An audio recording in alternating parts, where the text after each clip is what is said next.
복음서 오늘부터 이제 시작할 건데 좀 잠깐 이거 편하게 하는 거니까 그냥 편하게 들으세요. 복음서가 이제 4개 복음서가 다 다르잖아요. 그러니까 어떤 복음서에서 어떤 사건, 어떤 복음서 어떤 사건이 다르고 어떤 말이 나오고 어떤 단어가 나오고 그게 다 다르거든요. 그래서 성경을 이제 항상 이렇게 비교하면서 이렇게 읽는 이런 습관들도 필요하고 또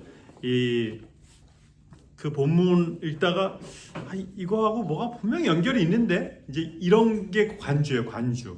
예, 주라고 주. 그래서 그 관주 성경을 하나씩 이제 갖고 계시면 좋은데 요새는 뭔데 구글 찾아봐도 다 나오긴 하니까 이제 별로 이렇게 필요성을 못 느끼긴 하는데 근데 구글은 이제 올린 사람들의 자료를 근거로 한 거거든요. 그러니까 이렇게 뭐 논문이라든지 그런 학술적인 것들은 신뢰할 만하지만 이렇게 막 어느 교회에서 이제 물론 이제 뭐 교회에 올리는 게 다 틀리다 이럴 수 없지만 어느 교회에서 올릴 때 어떤 부분만 강조해서 이런 게 있어가지고 약간 균형을 놓칠 수가 있어요. 그래서 이제 균형 잡힌 그런 책들은 여전히 필요한 거고 성경도 관주를 좀 이렇게 하나 갖고 있으면 관주 성경 하나 갖고 있으면 좋아요. 그러니까 저도 이게 어렸을 때부터 있었던 건데 탐슨 성경이라고 원래 미국 거를 이제 한국 거로 바꾼 건데 한국에서는 품절이 너무 빨리 돼가지고 이거 진작에 품절됐습니다. 그래서 저도 이걸 갖고 있다가 잃어버려가지고 이거 다시 찾아야 되는데 이거 어디 찾지? 그러다가 제가 어느 권사님 댁 신방 갔는데 신방 가서 이런저런 얘기하다가 제가 어렸을 때 탐슨 성경 있었는데 잊어버려가지고 그거 어떻게 다시 찾으면 모르겠다 그랬더니 그 권사님이 목사님 저 있어요 그래가지고 제가 이제 얼른 뺏어왔습니다. 그러니까 여러분 또 제가 신방 가다 보니까 우리 아름다운 교회도 이 꼬바만 놓고 계신 분들이 여러 계세요. 예, 그래서 우리 올드타이머 장로님들 댁에 이제 신방 가가지고 내년 주일날 이제 지나가면서 탐슨 성경 좀 필요한데 이렇게 하면 우리 장로님들이 얼른 주실 수도 있고 그게 이제 싫으시면 이제 이베이에 요새는 이제 한국 성경도 다 팝니다. 예, 탐슨 성경, 뉴 탐슨 성경 30불 40불에 이렇게 있는데 제가 왜 사서 보시면 왜 사라고 했는지 아주 관주도 충실하고요. 여기 주석도 충실하고 뒤에 이제 복음서 비교 2달러가 있네요. 어떤 분이 행운이라고 저한테 준 걸 제가 3개나 갖고 있어요 지금.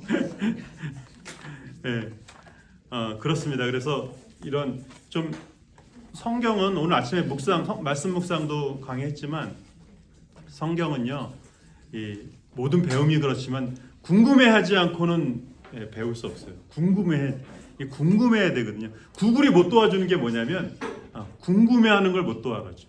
구글은. 그러니까 AI가 뭐 천하에 뭐 아무리 발전해도 우리가 뭐를 궁금해해야 하는지 이제 그거는 가르쳐주지 못하거든요. 그러니까 뭘까? 근데 실은 이제 여기서 시작되는 거잖아요. 그렇잖아요. 발명도 그렇고 새로운 사고도 그렇고 사과가 떨어지면 그냥 떨어지는 거지, 그렇지? 우리 같으면 떨어지는 거지 뭐 사과가. 근데 뉴턴은 어떻게 했어요? 왜 떨어지냐? 이게 왜 떨어지냐는 거죠. 뭐 해와 달과 저기 있는데 꼭 이렇게 해와 달 아니면 우리 다 이렇게 저녁만 되면 이렇게 일찍 자야 되냐? 요즘 같을 땐 벌써 6시 반 되면 벌써 이제 깜깜해지잖아요. 그래야 되냐? 그러니까 이거 다 누구 선물이에요, 이거? 예. 여기는 PS2G지만 캘리포니아에서는요 그 전기회사 제일 큰 회사 이름이 에디슨이에요. 에디슨. 예. 에디슨 덕을 우리가 지금 톡톡히 보고 있는 거잖아요. 그러니까 궁금해하는 것에서 시작돼야 되거든요. 근데 이게 뭐 사회적인 것뿐만 아니라 신앙적인 것도 그래요. 우리가 정말 신앙이 점프하고 정말 풍성하고 그러기 위해서는요 궁금해해야 돼요. 궁금해하지 않는데 어떻게 시작할 수 있게 궁금해하지 않는데 어떻게 알게 되겠어요? 그러니까 궁금한 것만 우리가 배우게 되고요. 궁금한 것만 알게 되거든요. 서론이었고요. 기도하고 시작하겠습니다. 하나님, 오늘 이제 오늘부터 우리 4번의 강의가 남았는데 우리가 이 12번의 성경 개관을 통해서 그야말로 쭉 간략하게 성경 전체를 훑어보는 시간을 갖고 있습니다. 하나님, 여기서 시작해서 우리가 말씀 묵상으로 깊이 들어가고 그래서 풍성하신 하나님의 은혜를 오늘 시간 순간순간을 누리며 살아갈 수 있도록 도와 주옵소서. 참된 기쁨과 자유함과 진리의 길 생명의 길 우리가 하루하루도 순간순간도 놓치지 않도록 채워주시는 은혜 오늘 하루도 하나님의 은혜로 꽉 채워졌는데 우리가 그것을 깨닫고 감사할 때 귀한 감사와 찬양의 하루가 될 줄 믿습니다. 그러한 여생이 될 수 있도록 우리를 붙잡아 주옵소서. 예수 이름으로 기도합니다. 아멘. 자, 지난번에 그 욥기 시가서 잠깐 했지만 오늘 복음서를 앞두고 다시 한번 이 시가서 얘기를 잠깐 하고 지나갈게요. 시가서 예언서는 이렇게 어떤 그야말로 책에 나와 있는 그거 외에는 제가 뭐 딱히 맥락을 짚어드릴 일은 없어요. 왜냐하면 이제 어떤 누구에게 어떤 시대에 얘기했다는 게 실은 시가서고 예언서기 때문에 근데 오늘 이 복음서를 시작하는 걸 앞두고 이 욥기가 실은 욥기가 언제 어느 시대 사람이라고요? 욥이? 족장 시대, 다시 말해서 아브라함 시대쯤에 해당되는 사람인 거예요. 그러니까 아브라함쯤에 해당되는 시대의 사람인데 지금 요즘으로 말하면 뭐 철로역정, 어거스틴의 고백록 그 이상이죠. 그 욥기가 시가서에 들어가는데 실은 노래만 이렇게 하고 있지 않거든요. 근데 시가서에 들어가 있어요. 이게 운문 형식으로 기록되어 있기 때문에 시가서에 넣긴 했는데 이 욥기가 욥기 시편, 잠언, 전도잖아요. 그러니까 어쩌면 뭐라 그럴까요? 이 성경의 순서는 이제 교회가 후대에 정한 거거든요. 성경을 따로따로 한 권씩 갖고 있다가 후대에 전체 66권을 이제 하나로 모은 시점이 이제 초대교회 이후의 교부 시대에 있었던 거거든요. 그러니까 이 순서까지도 하고 나서 보니까 물론 역사적인 거 놓고 그다음에 시가서 놓고 예언서 놓고 이렇게 하다 보니까 놓은 거지만 어쩌면 이렇게 놓고 나서 보니까 왜 또 안 넘어가냐? 네, 놓고 나서 보니까 욥기 다음에 시편 잠언으로 이어지는 이게 의미가 있더라는 거예요. 욥 다음에 시편 그다음에 잠언 전도로 나가잖아요. 그러니까 욥은 운문 시가서이면서도 또 역사적인 사실적인 내용들을 같이 다루고 있잖아요. 그러니까 상황적인 잠언은 이제 상황적인 그런 교훈적인 내용들을 담고 있는 거고 시편은 어떤 상황 속에서도 하나님을 찬양하는 내용들을 담고 있는 거거든요. 전반부는 시편의 전반부는 주로 이제 다윗의 시들인데 뭐 압살롬에게 쫓겨갔을 때라든지 뭐 시므이가 돌을 던졌을 때라든지 뭐 어디 숨었을 때라든지 그런 탄원인 시, 위기에서 기도하는 시 이런 게 시편에 이제 주로 많이 다윗의 시에 나와 있는데 그러니까 그 상황 속에서 다윗은 뭐 했다는 거예요? 노래했다는 거예요. 찬양하면서 이게 같은 맥락은 아닌데 흑인들 이제 블랙피플들 장례식 할 때 보면 어때요? 막 울다가 갑자기 막 댄스 파티야? 막 이럴 만큼 이게 도대체 이거 교회 장례식 때도 그런데요. 저도 가보셔서 본 적은 없는데 그게 영화에서만 그런 게 아니라 실제로 그런데 물론 모든 블랙피플 교회가 다 그런 건 아닌데 그런 교회가 적지 않게 있다는 거예요. 그러니까 장례식에서 한참 슬퍼하고 그런 다음에 갑자기 댄스 파티처럼 막 그냥 춤을 추고 노래를 하고 막 그런다는 거예요. 근데 이게 좀 약간 아이러니처럼 느껴질지 모르겠지만 근데 아니라는 거예요. 슬픔이요. 때로는 노래로 승화된다는 거예요. 네? 그러니까 우리나라가 특히 이제 한의 민족 아니에요. 그러니까 그 한을 갖다 뭘로 승화시켜서 노래로 해서 이 판소리 뉴욕 카네기홀에서 그때 옛날에 그 할아버지 이름 뭐였죠? 우리 유산 인간문화재 있잖아요. 그 할아버지 창 잘하신 분 있잖아요. 그분이 이제 하는데 판소리는요 한두 시간이 아니래요. 뉴욕 거기서 몇 시간 공연했냐면 14시간 공연했어요. 14시간. 그거를 중간 쉼텀 가는 게 아니라 계속. 그래서 14시간 공연하는데 사람들이 앉아 있었을까? 앉아 있었다는 거예요. 아니 뭐 고음 뭐 이런 것도 신기했지만 왜 앉아 있었어 했더니 14시간 하는 게 신기해서 앉아 있었대요. 거기에 물론 여러 가지 노래도 있고 형식적인 것도 있지만 대체적으로 판소리는 이제 즉흥적인 게 이제 강한 건데 지금 슬퍼 죽겠는데 무슨 노래예요. 근데 아니에요. 그 찬양 뭐죠? 찬송가에서 그 목사님이 지은 부흥회 갔다 왔더니 아들 둘이 이제 불에 타서 죽은 내 모습 이대로 주 봐도 없어서 그 찬양이 정말 집이 다 불타버려가지고 아들의 시체조차도 찾을 수 없는 그 속에서 갑자기 그 시가 즉흥적으로 그 목사님한테 떠올랐다는 거예요. 우리가 생각하기에는 지금 아들 둘이 불타 죽었는데 무슨 시가 떠오르고 무슨 기도가 떠오르고 아무리 주기철 목사님, 손양호 목사님은 그래도 어떻게 그럴까? 아니라는 거예요. 그러니까 욥이 이 상황에서 이런 찬양을 44장이 넘는 이 찬양을 이렇게 썼다는 것이 네? 우리가 생각하기에는 덜 슬펐나? 그냥 많이 안 슬펐나? 아들하고 사이가 안 좋았나? 딸하고 사이가 안 좋았나? 그게 아니라는 거예요. 그 어마어마한 슬픔을 찬양으로 승화할 수 있었다는 거예요. 그러니까 어떤 상황에도 하나님을 찬양하는 것이 가능하다는 걸 시편에서 보여주고 욥기가 이 시편적인 요소와 잠언적인 요소. 잠언은 그 상황 속에서 정말 막 별의별 상황들이 다 나오잖아요. 때로는 어떨 때는 그때 무한도전에선가 제가 재밌게 봤던 게 예능총회라고 그러면 1000만 뷰를 봤다고 그러더라고요. 예능총회 보셨어요? 무한도전은 보셨어요? 무한도전 다 보셨죠? 국민적이었으니까. 그래서는 예능총회란 걸 봤는데 거기가 그러니까 이경규 씨부터 해가지고 내노라는 모든 사람들 다 해가지고 우리 앞으로 예능 어떻게 이끌어갈 거냐 주주총회처럼 이제 하는 뭐 그런 거였는데 그게 1000만 뷰를 기록했더라고요. 근데 거기서 이제 이경규 씨가 뭐 3사 방송부 뭐 전부 다 대상 이게 뭐 어마어마하더라고. 뭐 예능의 대부니까 그걸 유재석이 그걸 다 읊는 거예요. 그걸 전부 다 읽는 거예요. 근데 이경규 씨가 딱 한마디 하더라고. 뭐랬는지 아세요? 과한 칭찬은 매기는 거래. 너무 과하게 칭찬하면 그 칭찬이 아니라 매기는 거예요. 근데 여러분 특히나 이 개그맨들이 그 말 속에 정말 촌철살인 같은 말이 있어요. 잠언에도 그게 있거든요. 길거리에서 큰 소리로 칭찬하면 뭐라고요? 부끄럽게 하는, 쉽게 말해서 먹이는 거라는 거예요. 그러니까 여러분 저한테 와서 조용하게 칭찬하셔야지 예배 끝나고 갑자기 이제 다 인사하고 있는데 양 목사님 최고예요 뭐 이래버리면 이게 저를 매기는 거죠.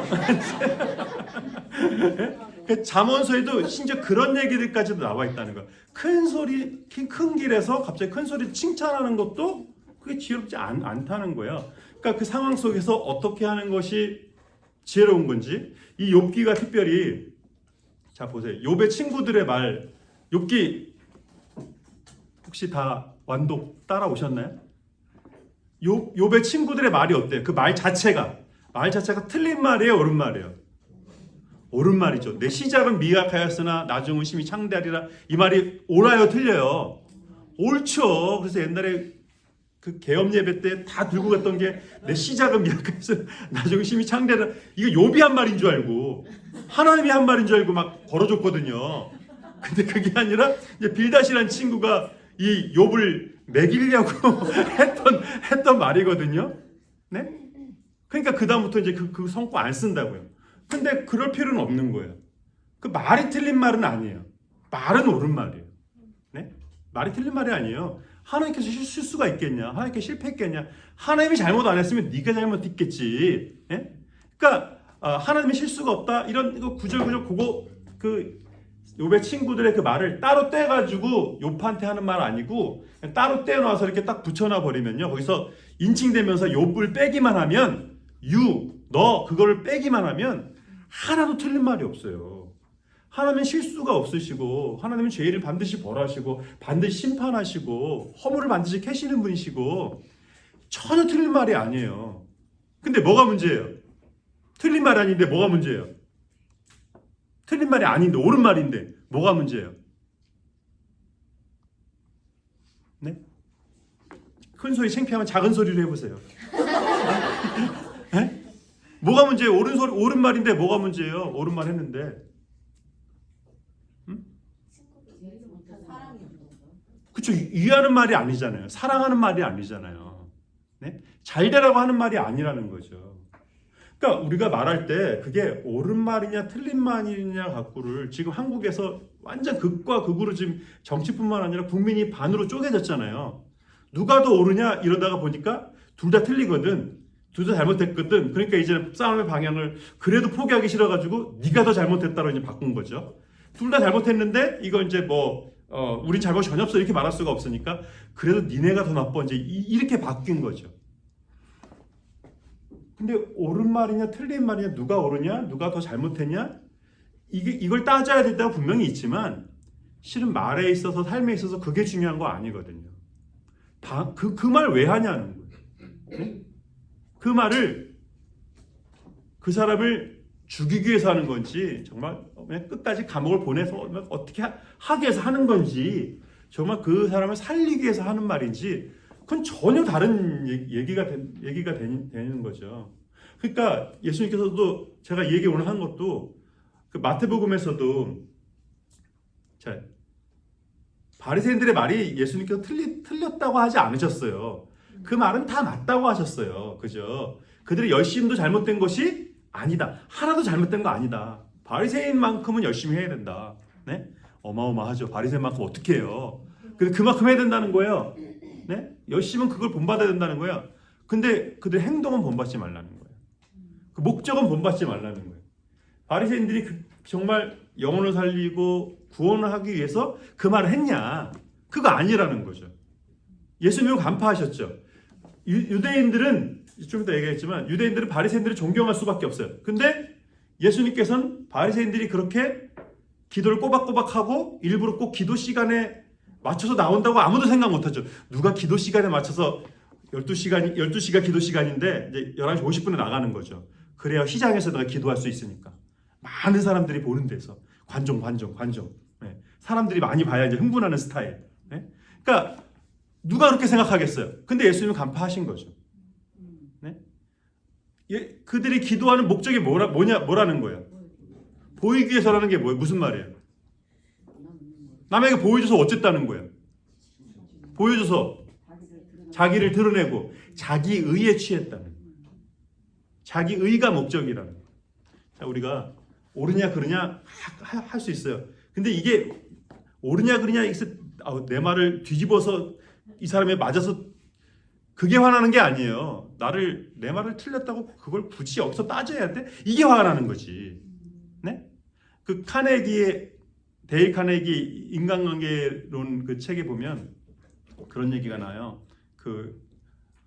데일 카네기가 그 인간관계론을 미국에서 시작하면서 아주 대박난 사람인데 그 사람이 어느 날 유명 인사의 초청을 받아가지고 미국 사람들 그냥 뭐 우리는 쉴 때까지 마셔야 되는데 미국 사람들이 그냥 들고만 있잖아요. 네. 하루 종일 얘기다가 찌끔찌끔하다가 이제 들고만 있다가 이제 그러고 있고 얘기하는 게 다잖아요. 네.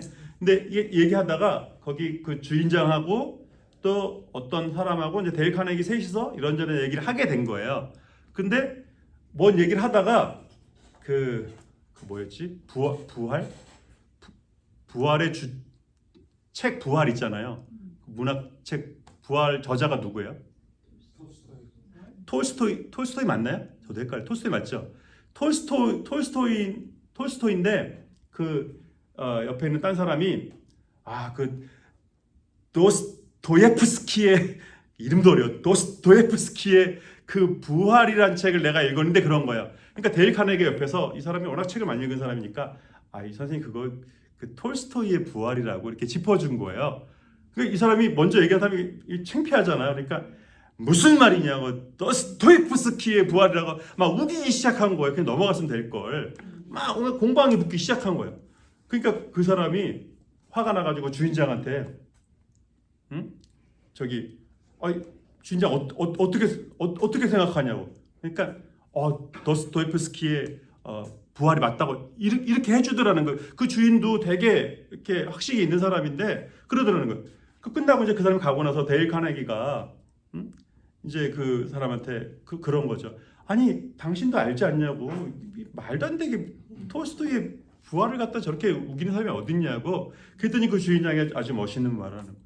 여기는 오늘 나를 위한 파티고 축하로 위해서 온 곳이지 싸우러 온 곳이 아닙니다. 그렇게 얘기하더라고요. 그때 데일 카네기가 엄청난 깨달음을 얻었다는 거예요. 네?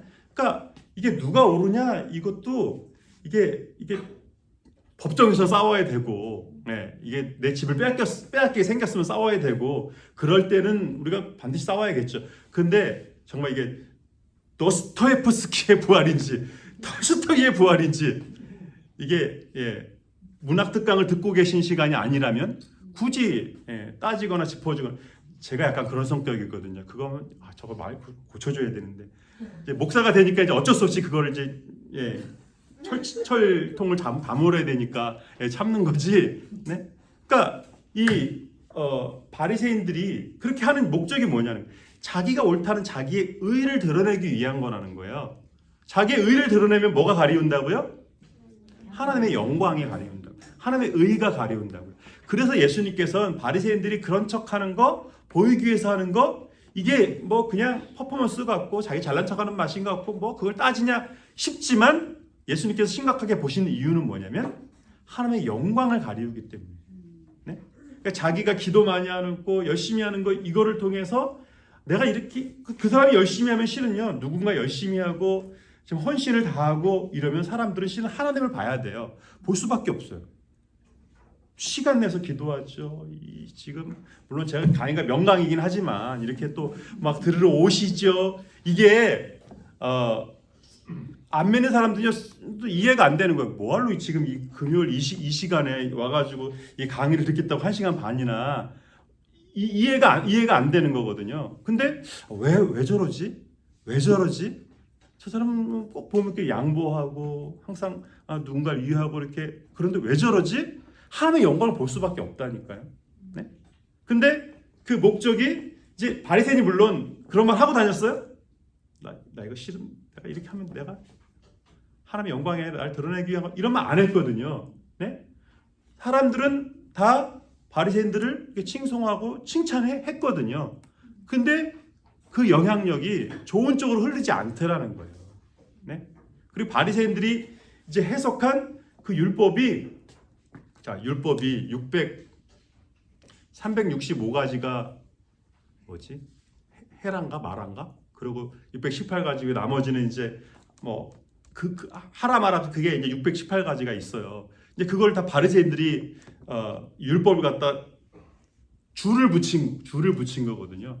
근데 그러면서 율법을 잘 지키기 위해서 한 건데 그렇게 가르친 건데 이제 이거의 결국이 하나님의 말씀을 잘 지키기 위한 방향으로 간 게 아니라 618가지 중에 너 몇 가지나 지켰어? 이제 이렇게 되더라는 거예요. 그러면서 정죄의 도구가 되더라는 거예요. 율법의 목적이 뭐예요? 자, 10계명의 목적은 뭐예요? 하나님의 영광을 드러내는 건데 계명은 딱 한 단어로 얘기할 수 있다고 그랬어요. 예수님께서 하나님 사랑, 이웃 사랑. 더 줄이면 사랑이에요. 계명은 사랑이에요. 그러니까 618가지를 만들어 가지고 줄을 달아 가지고 너 몇 개나 지켰어? 이러라고 만든 거야? 아니라는 거예요. 어떻게 하라고 만들었다고요? 하나님을 더욱더 사랑하라고. 네? 내가 헌신하는데 주변 사람이 하나님을 더 사랑해야지. 분명히 내가 헌신하고 내가 기도하는데 주변 사람들이 어떤 이유에서건 낙심하거나 화가 나거나 불평하면 방향을 한번 생각해 봐야 돼요. 네?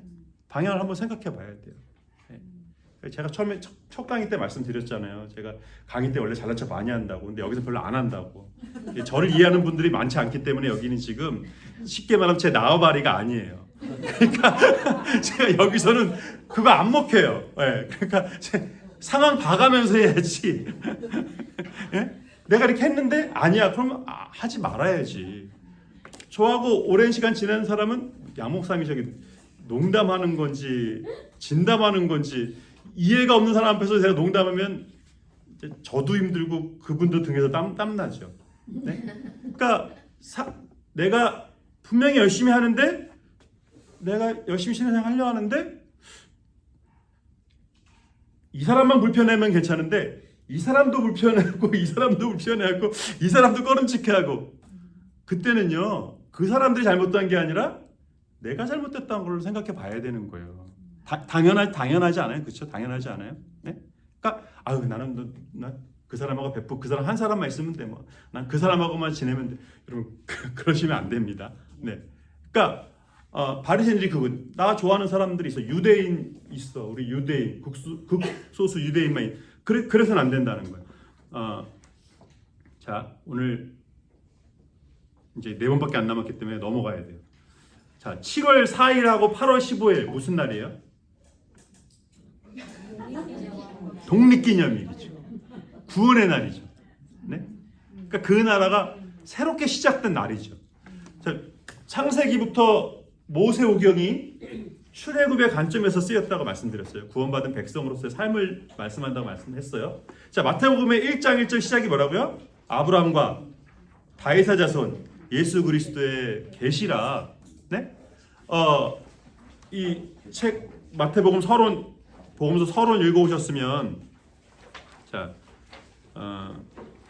예수님이 오시기까지 BC 722년에 이스라엘이 망했고 BC 586년에 남유다가 망했고 이제 말라기 선지자 이후로부터도 350년에서 400년의 공백기가 있어요.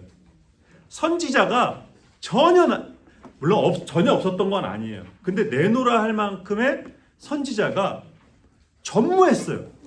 그러니까 사본을 여태까지 구약 성경에 그 많은 뭐 정경 사본도 있고 이제 외경 사본도 있고 막 그런데 이 선지서라고 할 만한 말라기 이후에 선지서라고 할 만한 외경에는 있습니다. 그 저기 천주교가 갖고 있는 외경 거기에는 뭐 마카베오서라든지 뭐 누구의 복음서라 예언서라든지 집회서라든지 뭐 그런 게 있어요. 근데 이렇다 할 선지자가 없어요. 그러니까 그 공백 기간 동안에 누구를 더 갈망했겠어요? 자, 아수르에서 멸망하고 바벨론에 의해서 멸망하고 바벨론을 또 메데 바사가 또 점령하고 메데 바사를 또 누가 물리쳤어요? 그리스가 물리쳤어요. 마케도니아에서 시작된 그리스 알렉산더가 이제 그리스와 중동을 다스리게 되죠. 근데 또 이 그리스의 시대가 영원할 것 같았는데 알렉산더가 몇 살에 죽었죠? 30살에 죽었나요? 30살이 못 돼서 죽었나 그러죠. 일찍 죽었죠. 그러니까 예수님 당시에는 뭐 많이 살아야 40살까지 살았어도 오래 살았다고 했었으니까. 그러니까 알렉산더가 죽고 나서 금방 나라가 사분오열 되더니 이제 누구에서 점령됐어요? 로마에 의해서 또 점령이 됐죠. 그러니까 로마에서 점령이 되고서도 지금 한참의 시간이 흐르고 예수님께서 탄생하신 거거든요. 그러니까 이 400여 년 동안 그 어느 때보다 이스라엘은 누구를 갈망했겠어요? 누구를 갈망했겠어요? 메시아를 갈망했던 거죠. 네? 메시아를 갈망했던 거죠. 그래서 출애굽하고 나서 이 모세오경을 통해서 하나님께서 약속을 성취하신 것이다. 이 복음서를 통해서도 마찬가지예요. 복음서를 통해서도 구원이 그 약속과 구약 성경의 그 약속이 성취된다. 구원이 성취될 것이다. 하나님의 나라가 임할 것이다. 이게 로마가 지금 지배하고 있는 이 이스라엘에서 예수님께서 외치는 복음의 핵심이 하나님께서 통치하신다.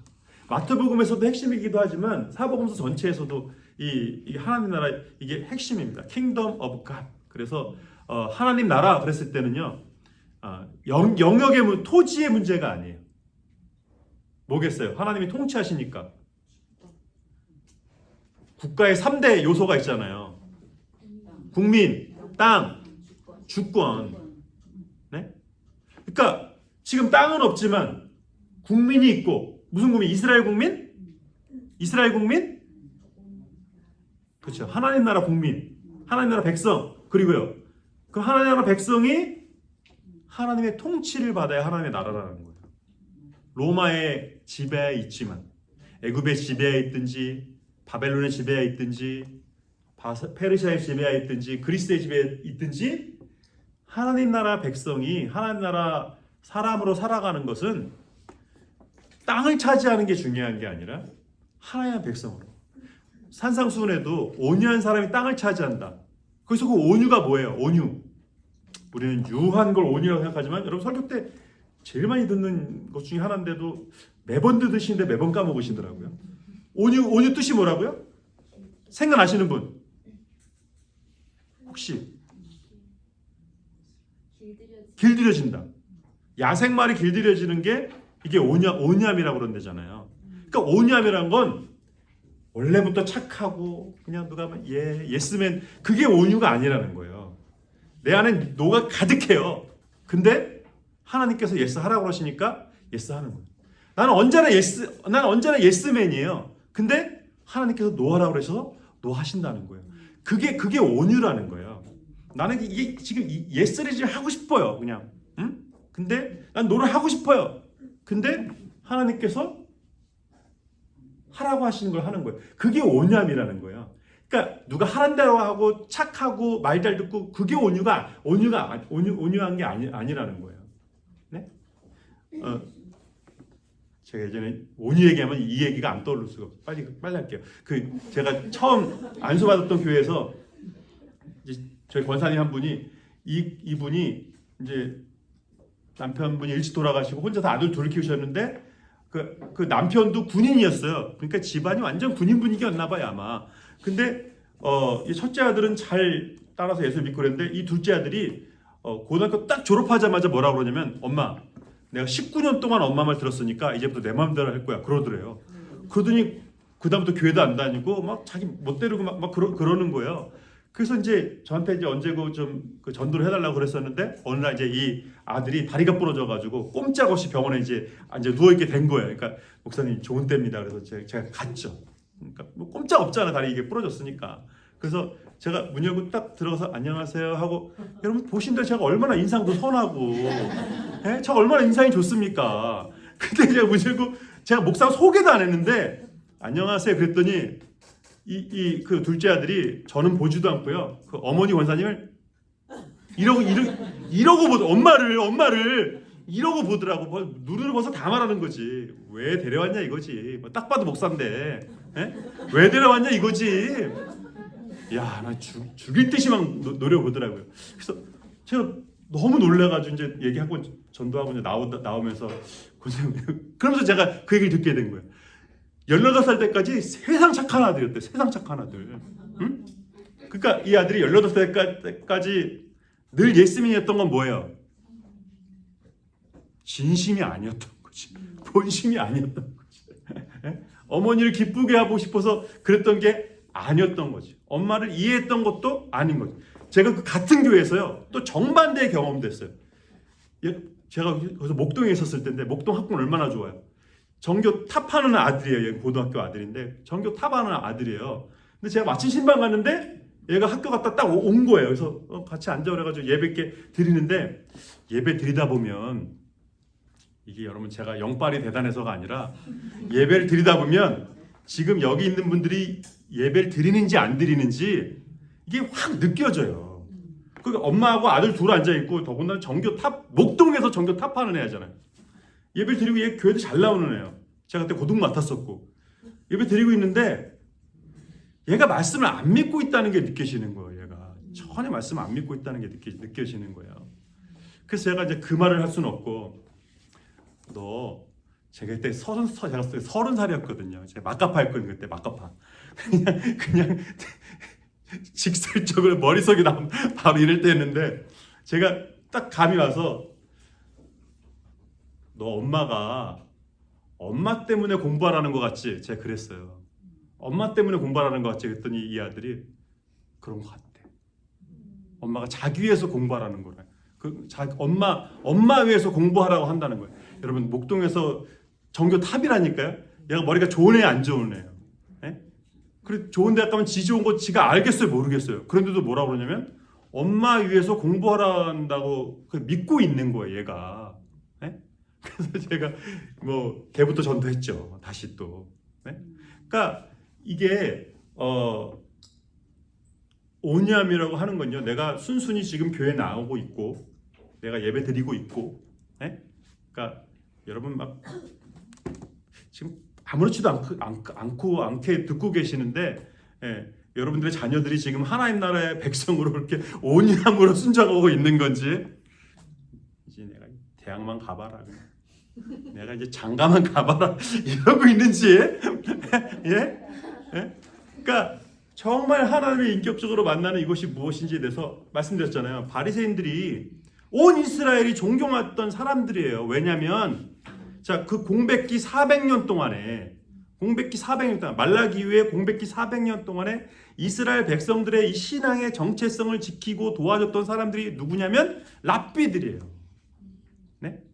그 포로 기간 속에서도 회당만큼은 허락해달라고 목숨 걸고 싸워가지고 그 회당의 소그룹으로, 네? 10명, 20명, 때로는 뭐 50명 이렇게 같이 모여서 율법 읽고 외우고 해석해주고 이것만 흩어지고, 그렇게 하면서 신앙을 철저히 이 성경을 외우도록 하고 히브리어를 잃지 않도록 하고 아람어 말하는 법을 잃지 않도록 하고 이걸 쭉 그렇게 하면서 신앙의 정체성을, 이 피가 섞이고 지역이 섞이고 뭐 다 섞이건 그런 400년 동안의 신앙의 정체성, 하나님 나라 백성이라는 정체성을 지켜줬던 사람들이 랍비라는 거예요. 네? 그 중에 그 핵심이 바리새파 사람들이라는 거예요. 네? 그러니까 이스라엘 백성들이 랍비를 존경하겠어요, 안 하겠어요? 고마워하겠어요, 안 하겠어요? 네? 그러니까 바리새파 사람들의 공로가 아주 혁혁하다고요. 정말 약간 시쳇말로 잘난 척 할 만한 거예요. 대접받으려고 하는 게 어쩌면 당연한 거예요. 400년을 지켜왔으니까. 고마운 존재들이거든요. 성경을 지켜왔고, 제가 말씀드렸잖아요. 유대인이니까 이 성경이, 여기 어디다가 해놨는지도 모르겠다. 유대인이니까 이 성경이 하나 가지고 어디다 했는지도 모르겠네. 유대인이니까 이 성경이 지켜졌죠. 그 말씀드렸죠. 그 신데렐라 버전이, 우리가 알고 있는 신데렐라 버전은 어느 나라 버전이에요? 여러분들이 알고 계신 신데렐라 유리구두 버전은 이건 미국 버전입니다. 미국 디즈니랜드 버전입니다. 이게 프랑스 버전은 훨씬 더 오래된 건데, 프랑스 버전 신데렐라는요, 유리구두는 이게 유리구두는 줄일 수도 없잖아요. 그거를 그 프랑스 버전의 신데렐라 제가 읽어봤는데, 이제 그 가죽 구두인데 아주 딱딱한 가죽 구두인 거예요. 그래서 언니들이 막 그거 신으려고 막 그러잖아요. 내가 주인이라고 막 그러잖아요. 프랑스 버전에서는요, 언니들이 발가락을 잘라요. 호러예요, 호러. 신데렐라가 호러예요, 호러. 발가락을 잘라요. 왜요? 이 신발을 신어야 왕비가 되거든. 여러분, 왕비가 되기 위해서 발가락 찌냐 뭐. 그 10개 왜 못 잘라? 왕비가 된다는데. 예? 그 디즈니랜드로 오면서 이게 판타지가 없잖아요. 아니, 발가락을 자르는 게 이게 어떻게 애들한테 이거 발가락을 잘랐다고 어떻게 얘기를 해요? 그러니까 유리구두로 바꿔가지고, 여러분 이게 버전이 이렇게 달라져, 금방 달라져요. 그 짧은 소설 하나 갖고도. 근데 이 성경을 수천 년 동안 읽어왔던 성경이 이 버전이 그대로 이게 이어져 온 건요, 철저히 이 유대인들 때문에 그런 거예요. 그리고 바리새파 사람들의 공로 때문인 거예요. 이 사본이 확실하다는 것을 400년 동안 지켜온 거예요. 네? 이게 정경이 맞다는 거를 역사적으로 지켜온 거예요. 그러니까 바리새인들의 공로가 어마무시한 거죠. 네? 그 위치가 어마어마한 거예요. 근데 예수님은 거기서 이제 중심을 관통하신 거죠. 정말 잘했다. 근데 그러니까 예수님이 그 무익한 종의 비유 중에서 어떤 거 되게 어떻게 보면 이게 무슨 비유인가 싶을 만큼 그 무익한 종의 비유 있잖아요. 주인이 오시기까지 모든 걸 다 준비하고 일 다 해놓고 식사도 준비하고 씻을 물도 다 준비하고, 그러고서 이 종이 칭찬을 기대하는 게 아니라 뭐라고 해야 된다고요? 무익한 종은 하여야 할 일을 했을 뿐입니다. 뿐이오니 하고 또 자기를 해야 된다는 거예요. 네? 그러니까 이게 뭐 이런 종문화에서 너무 당연한 말을 이걸 비유로 하실까? 그게 이런 바리새파적인 이런 흐름 속에서 자기의 노력과 그 열정, 신앙의 열정조차도 하나님의 영광을, 주인을 가리는 것이 돼서는 안 된다는 거예요. 네? 그러니까 이 복음서에서 하나님 나라의 하나님의 통치를 받는 온유한 백성으로서의 그 삶, 그러니까 그걸 분명히 드러내기 위한 그런 비유와 또 사건, 또 세례 요한 때부터 그것이 계속 나오는 거 보세요. 여기 있네. 사본의 개수. 신약 성경은 사본 개수가요, 몇 개예요? 2,400개가 아니라 24,000개. 카피본이 24,000개. 응? 여러분 24,000개, 난 24글자도 아직 카피를, 성경 24글자도 카피를 아직 안 해봤는데 24,643개의 카피본이 있어요. 신약만. 일리아드 오디세이가 가장 오래된 고전 중에 고전 아니에요. 예? 호메로스의 일리아드 그게 사본이 몇 개밖에 없어요. 643개밖에 없어요. 카피본이. 네? 그러니까 근데도 보세요. 일리아드가 더 오래됐어요, 물론. 근데 신약 성경이 AD 40년이지만 구약 성경은 더 오래됐죠. 네? 최초 사본 신약 성경이 AD 125년, 일리아드는 BC 400년. 훨씬 더 오래됐으니까 사본이 더 많아도 많아야 되고, 그죠? 근데도 그렇지 않다는 거예요. 신약 성경만큼 못하다는 거예요. 시간적인 차이, 뭐 구약 성경이 더 오래됐죠. 근데 오류 이게 제일 놀라운 게 이거예요. 신약 성경의 오류는요, 0.5%. 진짜 이렇게 하다가 점 하나 잘못 찍은 그 정도라는 거예요. 근데 일리아드는 643개밖에 안 되는데 오류가 몇 개나 있어요? 여러분 셀폰이 아이폰이 삼성이 5%면 어떻게 될 것 같아요? 오류가 1000개 만들었는데 5%면 100개 만들었는데 5개죠. 100개 만들었는데 오류가 5개예요. 아이폰이. 그럼 어떻게 될 것 같아요? 망해요. 접어야 돼요. 네? 삼성 이거 누가 이거 해봤대잖아요. 플립을 하도 인기 없다래. 몇만 번이라고 하더라? 14만 번? 여러분이 죽을 때까지 이거 14만 번 펼 것 같아요? 네? 14만 번? 그러니까 삼성은 14만 번을 해도 이게 끝도 모토로라는 4만 번인가 몇 번 하니까 벌써 크랙이 생기더라는 거예요. 그러니까 여러분 5% 오류면 이거는 치명적인 거예요. 수술 오류가 사망 확률이 5%야. 그 수술 아마 수술 실패율이 5%야. 어때요? 높아요? 물론 어떤 경중에 따라 다르지만 이게 그러니까 이 정도라는 거예요. 자, 그래서 복음서 들어가기 전에 신약 성경도 크게 나누면 뭐 세 부분으로만 나눌 수 있어요. 복음서, 역사서, 서신서. 근데 실은 복음서, 역사서까지가 역사적인 책이죠. 시간의 흐름대로 썼으니까. 그래서 복음서가 전체 신약 성경의 몇 퍼센트? 43%. 그리고 이제 사도행전. 그다음에 서신서죠. 자, 서신서가 전부 몇 권이? 바울 서신 13개, 일반 서신 9개. 서신서 전체에서 바울 서신이 70%를 차지합니다. 네? 그러니까 복음서를 제외하고 바울 서신이 70%를 차지해요. 그러니까 사도 바울의 이 기록이 얼마나 유용한지 알겠죠. 자, 그 복음서마다 특징이 있다는 거예요. 마태복음은 마태가 누구예요?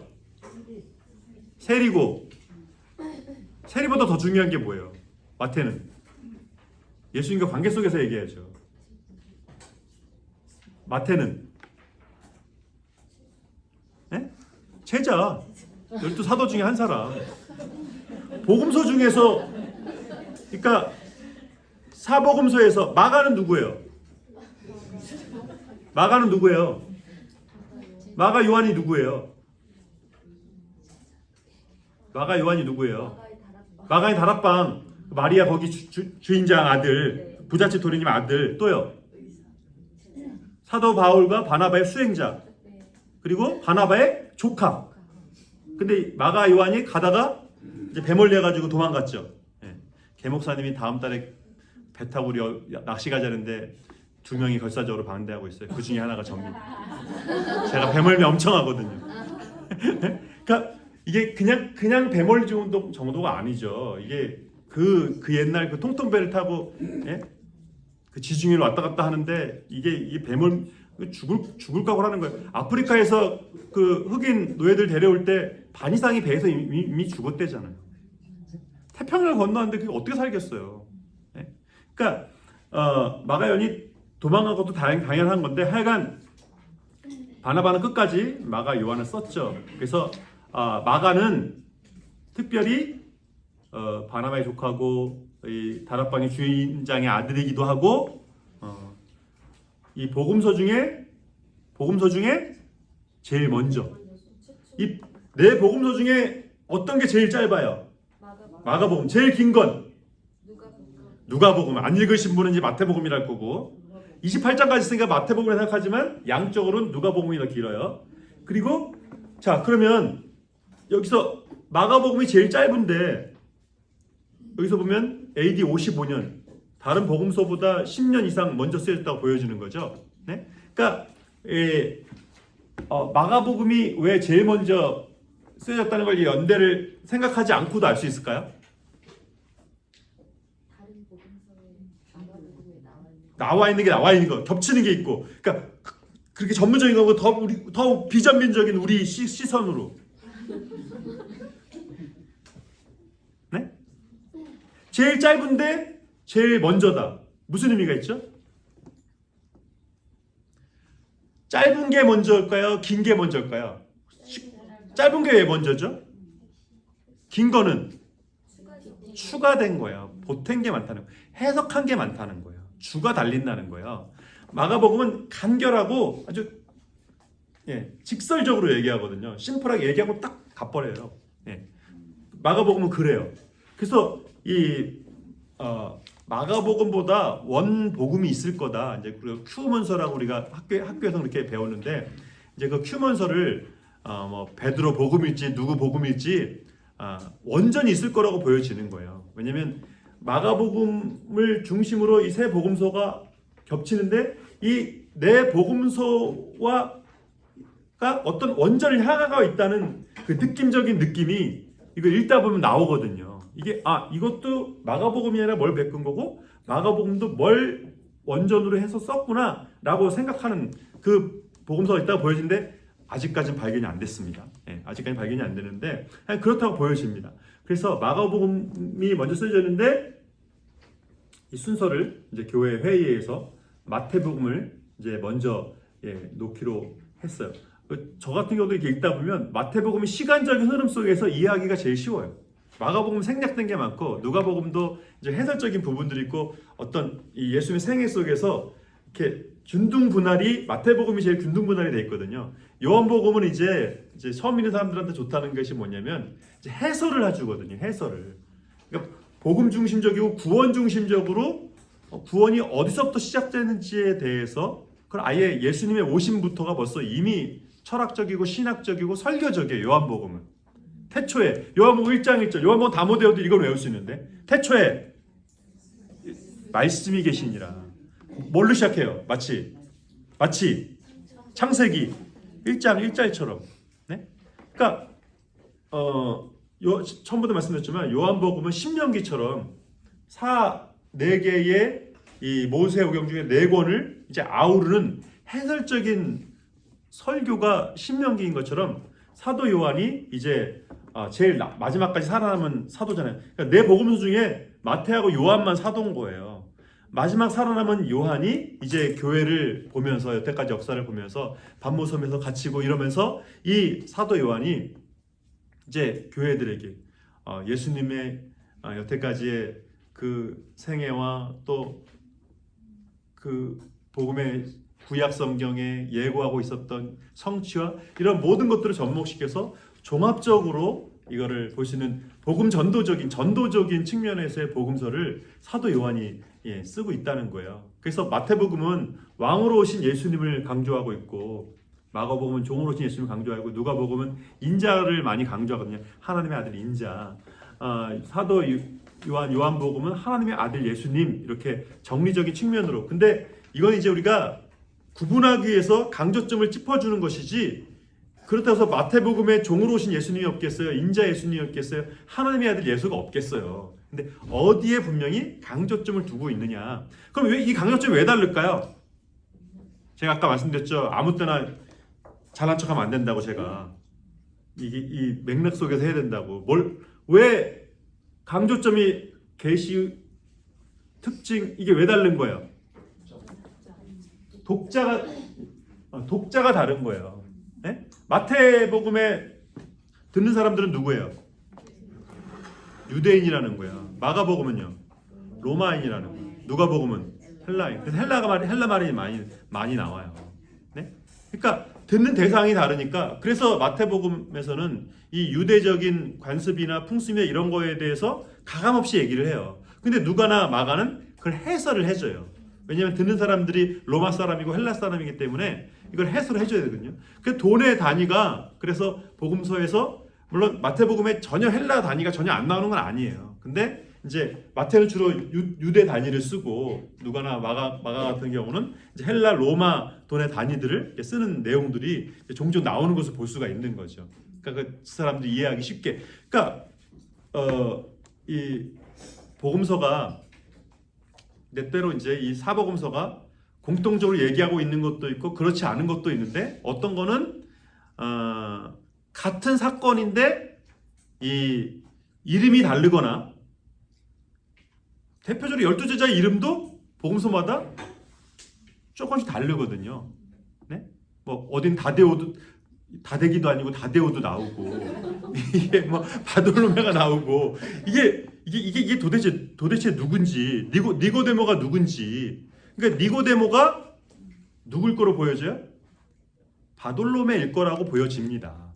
그러니까 헬라 이름을 쓰느냐 이제 유대 이름을 쓰느냐 또 그 사람의 변명을 쓰는 베드로는 히브리적 이름은 또 뭐예요? 베드로는 개바잖아요. 베드로는 피터는 벌써 이름도 뭐예요? 이게 제 아들 피터도 있지만 이게 벌써 영어식이잖아요. 헬라식이잖아요. 이름부터가. 근데 벌써 예수님의 제자들의 이름 속에서도 헬라적인 이름들도 적지 않죠. 네? 그러니까 이게 400년 동안에 벌써 헬라, 로마로 지나다 보니까 더군다나 로마가 헬라를 점령했지만 로마의 문명은 뭐를 썼다고요? 로마는 문명적인 거, 문화적인 거는 헬라적인 걸 썼다는 거예요. 라틴어는요. 문장은 무지하게 어렵고 대신 발음은 무지하게 쉬워요. 실은 헬라어도 발음 쉬워요. 네? 발음 그지 같은 건 영어밖에 없어요. 네. 그러니까 그 단어 그대로거든요. 근데 영어도 미국식 영어만 그래요. 영국식 영어는 그냥 애플이면 애플이야. 애플이지 애플 아니야. 제가 우리 아들한테 제 딸한테 내가 이제 너 맨하탄 갈 거야 했더니 아빠 맨하튼이래. 맨하튼. 우리 딸내미 6살 때 아브라함 링컨 그랬더니 우리 딸내미가 에이브레함 링컨이래. 링컨. 내가 듣기엔 링컨이지 링컨이 아니라. 마이클 조단 그러면 못 알아듣는데요. 그러니까 이게 실은 영어가 이게 처음부터 그랬던 게 아니라 헬라어가 실은 이제 앵글로색슨 영어로 이렇게 되면서 또 굴려지고 왜냐면 이제 고상해질수록 말을 어떻게 하고 싶어요. 삶의 여유가 있을수록 말을 구텐베르크 이렇게 말하고 싶지 않고 구덴베르그 이렇게 말하고 싶거든요. 구덴베르그. 여러분 그 뭐지? 자장면이라고 막 좀 살게 되면서 자장면으로 짜장면 이렇게 약간 짜증나고 약간 이게 촌스러워 느껴지는 거거든. 여러분 그 여행 1위 나라가 어딜 것 같아요? 여행 1위 어딜 것 같아요? 프랑스예요. 프랑스. 미국이 2위고 영국이 3인가 4인가 그러고 10위 안에 동양은 거의 없어요. 네? 프랑스가 넘버 1이에요. 거의 1억 가까이 해마다 1억 가까이 간대요. 프랑스는. 네? 미국 8천만. 영국 6천만인가 그렇대요. 저도 가본 적도 없는데 저도 프랑스 가고 싶거든요. 네? 왜 이렇게 프랑스를 가고 싶나? 네? 에펠탑이 가장 큰 영향력 중에 하나고요. 그 프랑스 사람들의 말이 실은 그 영국 그쪽 유럽 쪽에서 완전히 동떨어진 말이잖아요. 독일어도 실은 영어하고 겹치는 게 상당히 많거든요. 근데 프랑스는 알쏭달쏭이거든요. 이게 완전히 전혀 다른 소피 마르소가 프랑스 맞아요? 왠지 알쏭달쏭이 되게 신비롭거든. 그래서 이 프랑스를 되게 가고 싶어 한다는 거예요. 그러니까 실은 벌써 400년 동안에 이 문화적인 그러니까 로마가 왜 헬라 이거를 포용했냐면 라틴어가요. 문법도 되게 어렵고 발음도 되게 고딕 양식이잖아요. 로마 그 건물이 딱딱하잖아요. 고딕 양식이고 단어도 고딕이에요. 네. 우리 한글로 말하면 고딕체예요. 고딕체. 이게 말도 그대로 라틴어는요. 이 저기 뭐죠?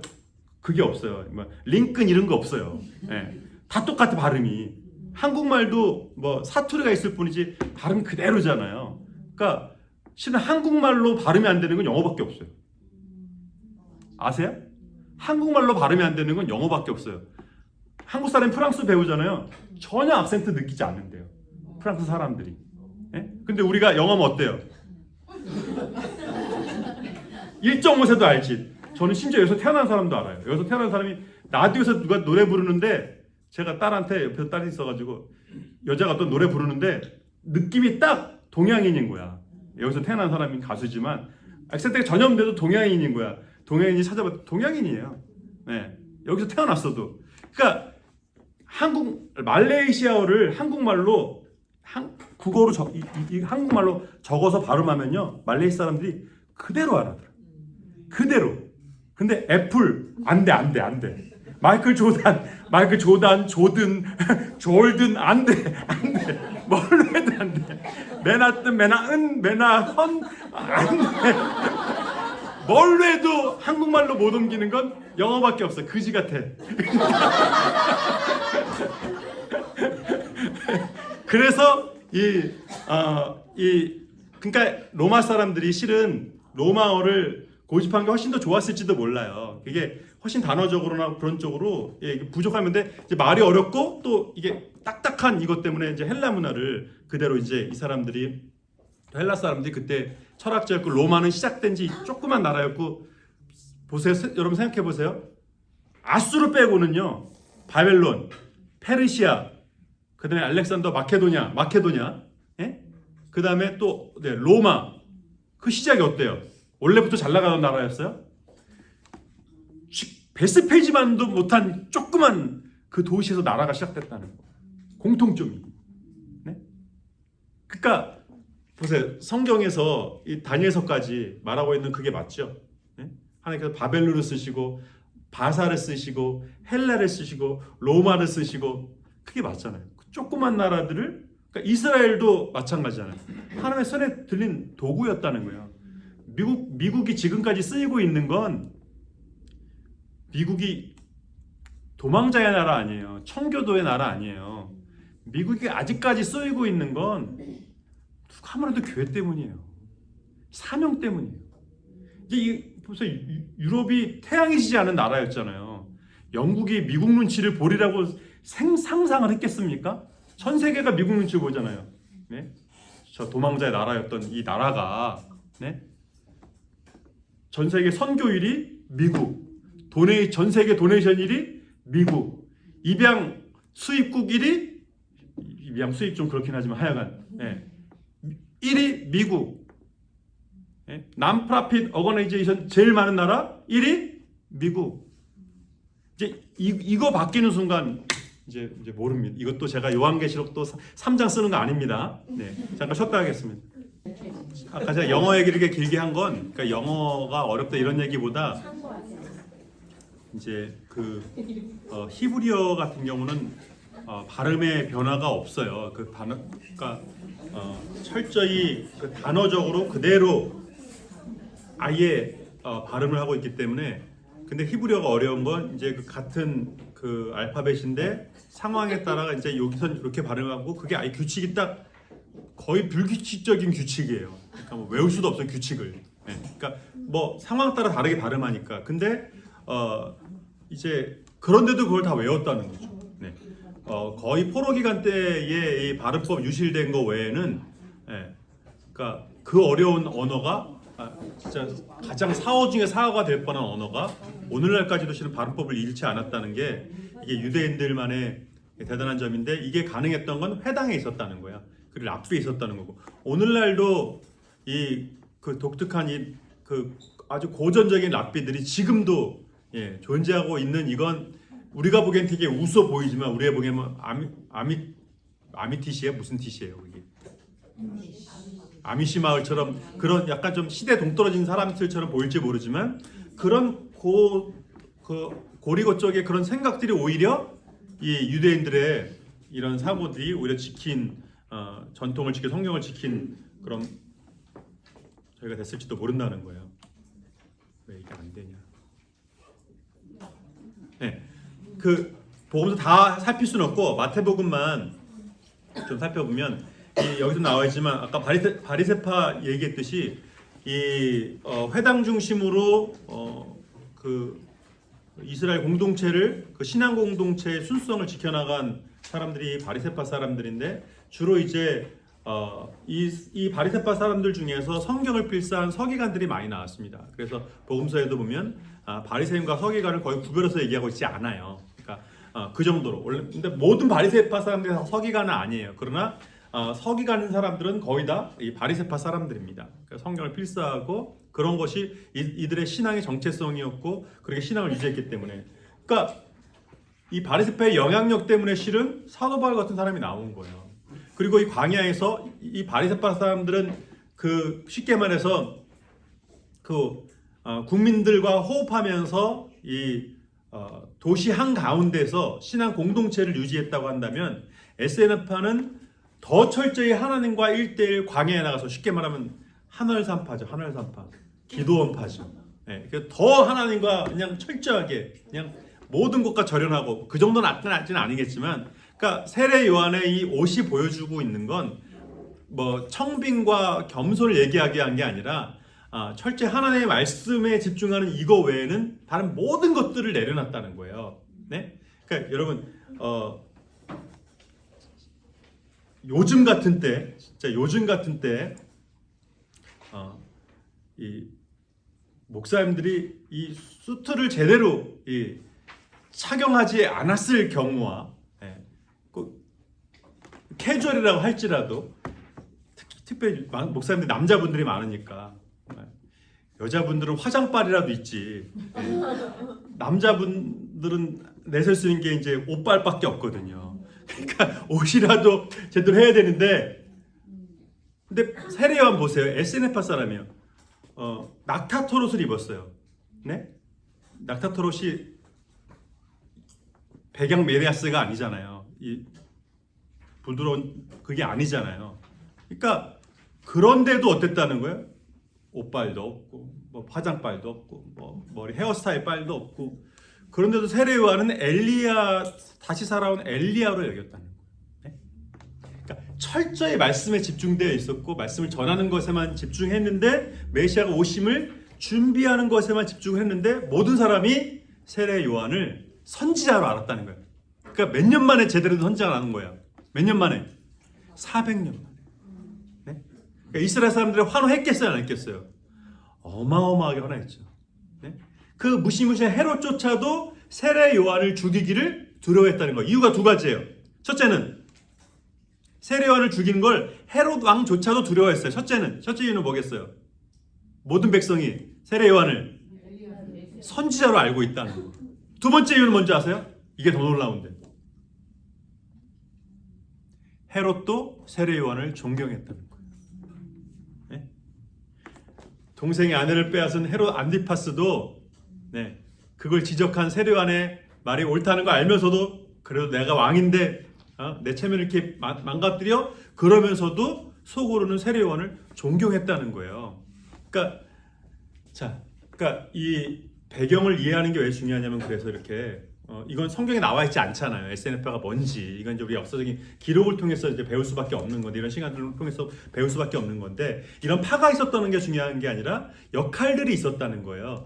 아까도 말씀드렸듯이 바리새파들의 이런 열심히 성경을 지켜나가고 공동체의 순수성을 그러니까 결국 정체성은요 대체적으로 진보를 통해서는 지켜지지 않아요. 네? 정치든 뭐든 진보를 통해서는 지킬 수가 없어요. 보수가 괜히 보수가 아니에요.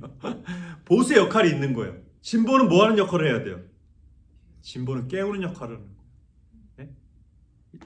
또 정치적으로 또 저를 판단하시거나 또 그런 걸 잣대를 하지 마시고 어쩔 수 없어요. 그러니까 교회는 대체적으로 보수적이어야 돼요. 그럴 수밖에 없고 생리적으로 그렇게 안 되면 큰일 나요. 기본 베이스를 80%를 보수로 갖고 보수로 정치적으로 그렇게 갖고 가야 맞아요. 그게 교회 정치라는 게 있는 거예요. 정치가 뭐예요? 바르게 다스리기 위한 거잖아요. 응? 그러니까 팔을 만들기 위한 게 아니라. 그러니까 여기서 나오는 이 바리새파, 에세네파, 열심당은 극보수죠. 네. 그러니까 그러나 이런 보수들 때문에 실은 성경도 지켜주고 공동체도 보통은 지켜줘요. 왜냐하면 보수의 핵심은 뭐냐면 이 정통성을 지키고자 하는 거예요. 한국인이 누구냐, 아메리카는 뭐냐, 이게 이제 보수거든요. 그러니까 보수가 나오면 항상 뭘 강조해요? 애국심을 강조하고 국수주의적인 걸 강조할 수밖에 없죠. 아메리칸이 누가 아메리칸이냐 이제 이렇게 할 수밖에 없는 거죠. 네. 그러니까 이런 역할들이 있다는 거예요. 정통성을 지켜나간. 근데 이제 진보가 있죠. 네. 이 사두개파 사람들, 사도계 후손일 걸로 보여집니다. 확실하진 않아요. 대체적으로 학계의 정설이지 확실하진 않아요. 한 80%? 네. 신뢰성이 90%는 안 돼요. 그러니까 그럴 걸로 보여져요. 이 단어적인 의미에서 사두개. 그래서 이 제사장 계열 사람들이 이 사두개파 사람들 다 여기 종교 지도자들이 여기 해당돼 있고,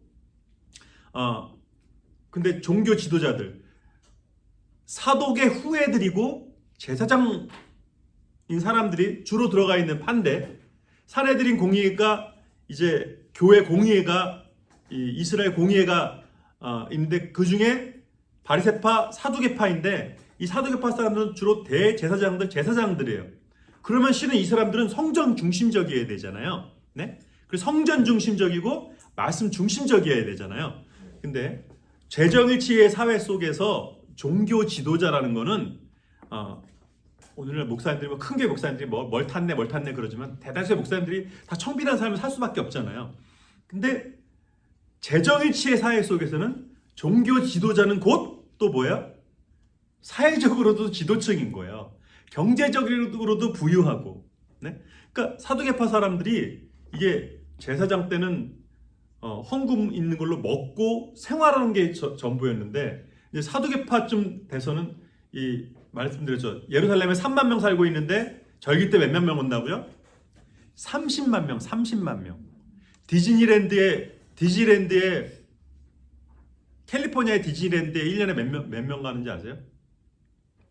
1년에 캘리포니아가 조그만 건데 거기 여기에 비하면 천만 명이가 그렇대요. 1년에 천만 명. 하루 입장료가 100불이잖아요. 하루. 응? 입장만 100불. 천만 곱하면 어떻게 했어요? 그러니까 30만 명이 예루살렘에 온다는 게 이게 이 사두개파 사람들한테 어떤 의미겠어요? 대박이죠, 대박. 대목이죠, 대목. 네? 근데 그러다 보니까 이 사람들이 변절됐어요. 신학도 변절됐어요.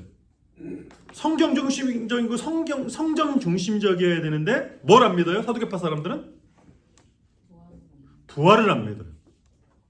네? 또 뭘 안 믿는지 아세요? 영을 안 믿어요. 부활을 안 믿고 영을 안 믿어요. 그럼 뭐라는 거야? 뭐가 더 중요하다는 거야? 네. 지금 여기 내가 누리고 있는 거, 네? 천국을 안 믿는다니까요. 그러니까 보세요. 그렇게 신학이 변질된 거예요. 네?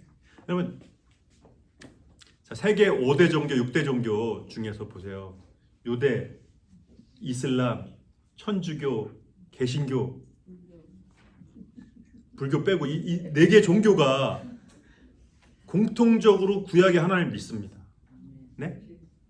이슬람교가, 유대교가, 천주교가, 개신교가 세대 5대 종교, 6대 종교 중에서 이 4종교가 구약의 여호와 하나님을 믿는다니까요. 네? 근데 어때요? 제일 사이가 안 좋죠. 제일 사이가 안 좋아요. 네? 지금 중동에서 전쟁 걸핏하면 나잖아요. 네? 중세시대에 캐톨릭에서 개신교가 나오면서 또 개신교 내에서도 마틴파냐, 칼빈파냐, 쯔빙길리파냐 나뉘면서 어떤 일이 있었어요? 그냥 교리 다르니까 우리 빠이빠이 굿바이 아름다운 이별? 요새 뭐 그런 말도 있던데 교회 내에서도 교단 내에서도 아름다운 이별? 그런 거 없어요. 중세시대 그 교리 때문에 어떻게 했어요? 캐톨릭에서 개신교인들을 고문해서 죽였어요. 패션 오브 크라이스트 그걸 멜 깁슨이 왜 만들기로 했냐면 이 사람이 순교자 열전이라는 책을 보고서 존 팍스의 순교자 열전이라는 책을 보고서 그걸 만들기로 한 거예요. 순교자 열전이 뭐냐면 스페인 교회, 주로 스페인 교회인데 그래서 이제 마녀 사냥할 때 또 이 정죄할 때 어떻게 고문하고 어떻게 죽였는지 자세히 남아 있어요. 뭐 그거 뭐라 그러지? 사지 찢어 죽이는 그걸 무슨 뭐라 그러죠? 능지처참이라 그러죠. 그거는요 양반이에요. 순교자 열전에 보면요 살아있는 채로 사람을요 해부를 해버려요. 네? 그러니까 이게 교회에서 한 일이라는 거예요. 교회에서 신앙의 정통성을 지키기 위해서 이 교회의 순수성을 파괴하는 이 마녀를 고문해서 죽여야 된다는 거예요. 불태워 죽여야 된다는 거예요. 네? 좌누스가 그래서 불태워서 죽었잖아요. 그럼 개신교는 이제 안 그래야 되는데 개신교도 똑같이 그렇게 했어요. 이게 어떻게 된 거예요? 하나님을 믿고 사랑의 하나님을 믿는다는 교회가 왜 이런 거예요? 말씀드렸잖아요. 그 옳다는 그게 뭐가 옳으냐는 거예요. 그 옳다는 걸 갖고서 이게 옳다는 걸 중심에 누가 있는 거예요? 그러니까 하나님이 옳으신 게 아니라 내가 옳다는 거예요. 내 교리가 옳고 내 교단이 옳다는 내 교회가 옳다는 거예요. 네? 그러니까 보세요. 그러니까 역시 신학을 그냥 하면 사람 이상해지니까 하지 말아야 돼. 성경을 많이 읽으면 이상한 짓을 하니까 성경 아예 읽지 말아야 돼. 거꾸로 하는 거예요. 제대로 모르니까 그렇게 하는 거예요. 유태인들이 이슬람 교도들이 정말 구약 성경을 본질적으로 제대로 믿었다면 지금 그런 짓을 할 수가 없는 거죠, 실은. 네? 그렇게 할 수가 없는 거죠. 하나님 사랑과 이웃 사랑을 똑같이 구약 성경에 말하고 있는데 어떻게 그렇게 할 수가 있어요?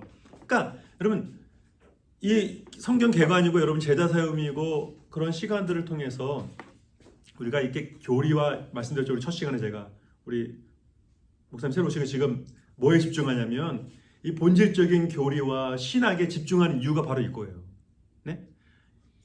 제대로 모르고 얼핏 아니까 그 조그마한 걸 세상에서 제일 위험한 사람이 책 한 권 읽은 사람이래잖아요. 네?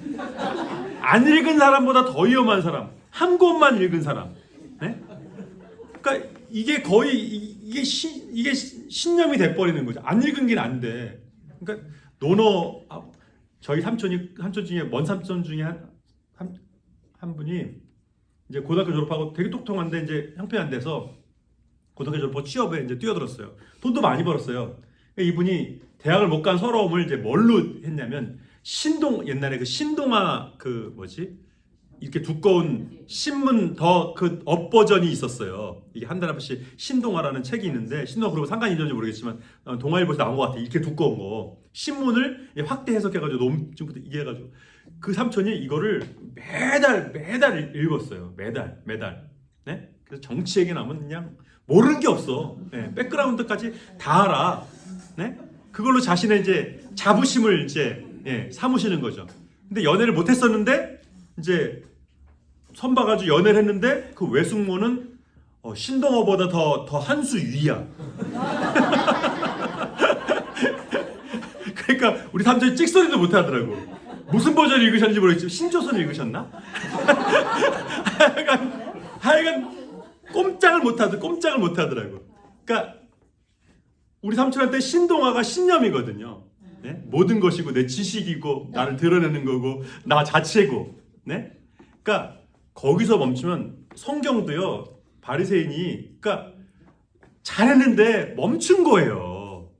하나님의 영광을 위해서 시작한 거는 저는 그 순수성에 대해서 절대 의심하지 않아요. 그러니까 분명히 하나님의 영광을 지키기 위해서 그런 거예요. 그렇게 해서 하기 위해서 싸운 거예요. 목숨 걸고 했을 거 아니에요. 회당을 지키기 위해서, 성경을 지키기 위해서. 그러니까 정말 순수하게 시작한 거예요.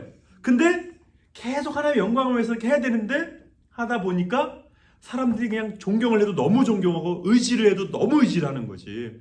결혼식 주례 정도가 아니라 그냥 아기들 세례 할례 납비는요 그 집안의 밥숟가락 정도가 아니라 내 부인인데 나보다 랍비가 더 많이 알아. 에? 내 부인을 내 남편인데 랍비가 나보다 더 많이 알아. 무슨 말인지 아시겠죠? 지금도 마찬가지죠. 네? 그러니까 유대 공동체가 이게 쉽게 우리가 네? 여러분은 저의 사람이 아니지만 유대인들은요 랍비의 사람이에요. 네? 그 인간관계가. 그러니까 자 신학이 근데 거기서 하나님의 영광 이걸 만약에 바리새파 사람들 랍비들이 끝까지 추구했다면 정말 기독교는 지금보다 12배는 아마 더 네, 계산적으로 왜 그러냐면 초대교회의 그 누가 썼는지 까먹었는데 초대교회의 그 부흥의 속도를 보니까 예수님의 사도들부터 기독교를 국교화하기 전까지의 이 교회 성장률을 보니까요 1200%예요. 1200%. 네? 교회 숫자가 1200%.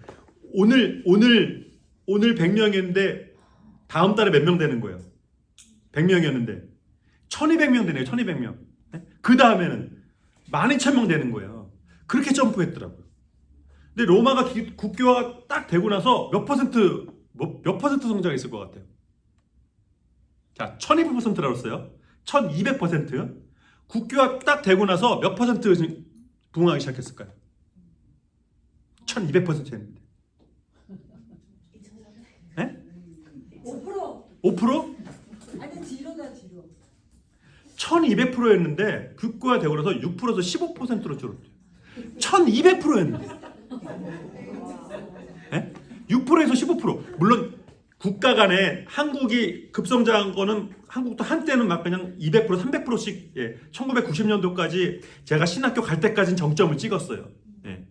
근데 지금 뭐 한국도 자연성장도 안 되죠. 네. 제가 신학교 다닐 때 1000만이었는데 지금 600만이에요. 이단 포함. 네? 그 400만 도대체 20년밖에 안 됐는데 이 400만이 어디 간 거예요? 6% 성장하거든요. 한국은 지금 50%를 깎아먹었어요. 내가 난 아들만 예수를 믿었어도 100% 유지가 돼야 돼요. 30년 동안. 그렇잖아요. 내가 아들 낳았으면 30살 된 거 아니에요. 그럼 그 아들이 벌써 아들 하나 또 낳았잖아요. 그럼 둘씩은 늘었어야 된다고. 둘씩은. 하나 죽고 둘 생기면은 1500만이 그냥 유지만 돼도 1500만이 돼야 지금 맞아요. 숫자적으로. 네? 아들 믿고 손자 믿고 그랬으면. 그래도 하나만 낳았어도. 응? 근데 600만. 그러니까 400만이 줄은 게 아니라 1000만이 줄은 거예요. 네? 그러니까 자, 그 핵심에 신학의 변질이 있다는 거예요. 네? 신학의 변질. 이 사두개파 헤롯 땅을 아예 세례 요한의 처형을 종용한 사람이 옆에서 성경에서는 무리라고 얘기되어 있는데 그 무리가 누구겠나? 이제 이분은 또 적지 않은 신학자들이 헤롯 땅 사람들이 아니겠는가라고 본다는 거예요. 네? 왜냐면 헤롯 땅 사람들은 헤롯에 붙어 있는 이제 유대인들인 거거든요. 그래서 이제 이런 백그라운드를 놓고서 이제 왜 세례 요한 같은 400년 만에 난 그 선지자를 왜 헤롯도 실은 죽이길 두려워했는데 헤로디아가 이제 말을 넣어준 것도 있지만 그 전에 이제 그 헤롯 땅들의 그 입김도 적용을 했다는 거예요. 약속을 지키라고. 왕이신데 왜 안 죽이냐고. 이런 일들도 있었다는 거예요. 네? 그러니까 이런 백그라운드가 있기 때문에 이게 그 자기의 영역을 지키고자 하는 자신의 자리를 지키고자 하는 이런 싸움들 때문에 그러니까 예수님이 오셨을 때 자, 하나님의 영광을 추구했던 바리새파 사람들이 메시아가 오시면 어때야 돼요? 원래는 메시아가 태어나시면 제일 먼저 버선발로 달려나간 사람들이 누구여야 돼요? 원래는 바리새파 사람들. 그죠? 네? 그리고 유대인의 진실한 왕이 되고 싶어 했던 에돔 지파인 헤롯 왕도 예수님 태어났을 때 제일 먼저 달려나가야 돼요. 근데 헤롯 왕도 그렇고 바리새파 사람들도 그렇고 지금 하나님의 영광의 정점에 누가 앉아 있다고요? 자기가 앉아 있는 거예요. 예수님이 온 게 반가워요, 안 반가워요? 예수님이 올 때 반가워하는 종교 지도자들 있어요, 없어요? 아무도 없었다는 거예요. 헤롯 왕도 싫고 종교 지도자들도 싫고 동방 박사들이 헤롯 왕한테 얘기했을 때 거기 헤롯 땅 사람들과 대제사장들도 있었다는 거예요. 그러니까 종교 지도자들이 다 있었단 얘기예요. 네?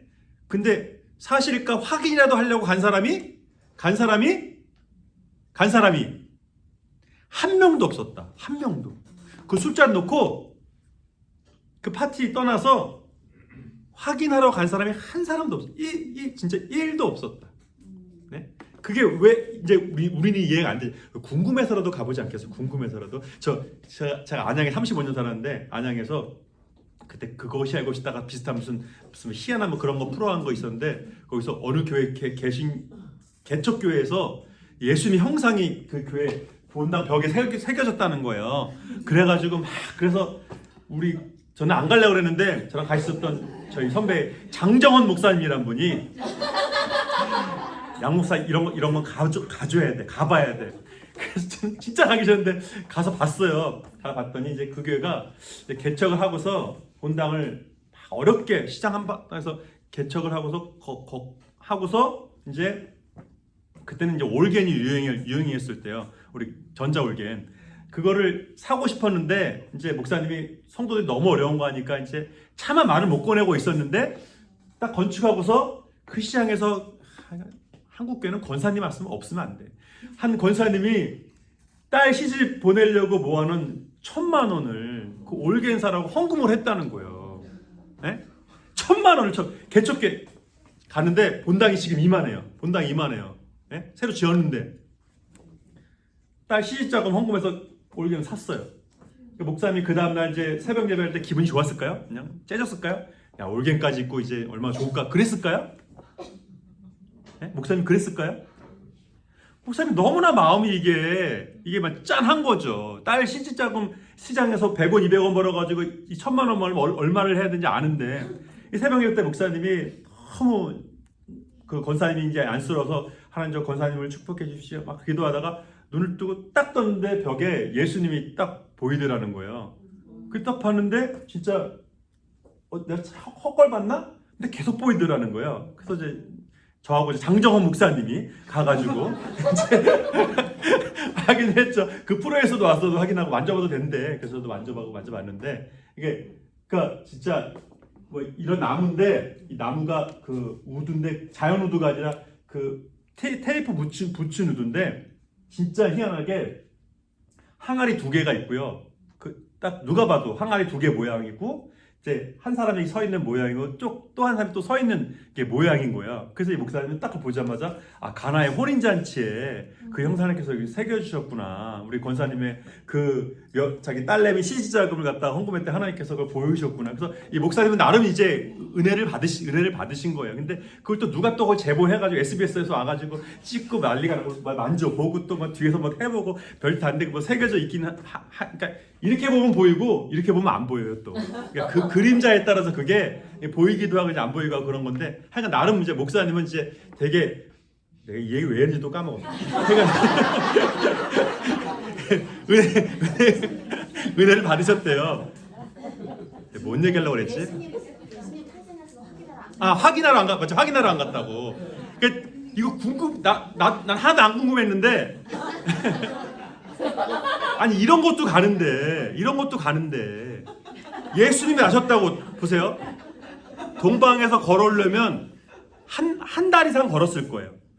한 달이나. 그리고 그 사람들은 누가 봐도 왕 같은 모습이었다고 그래요.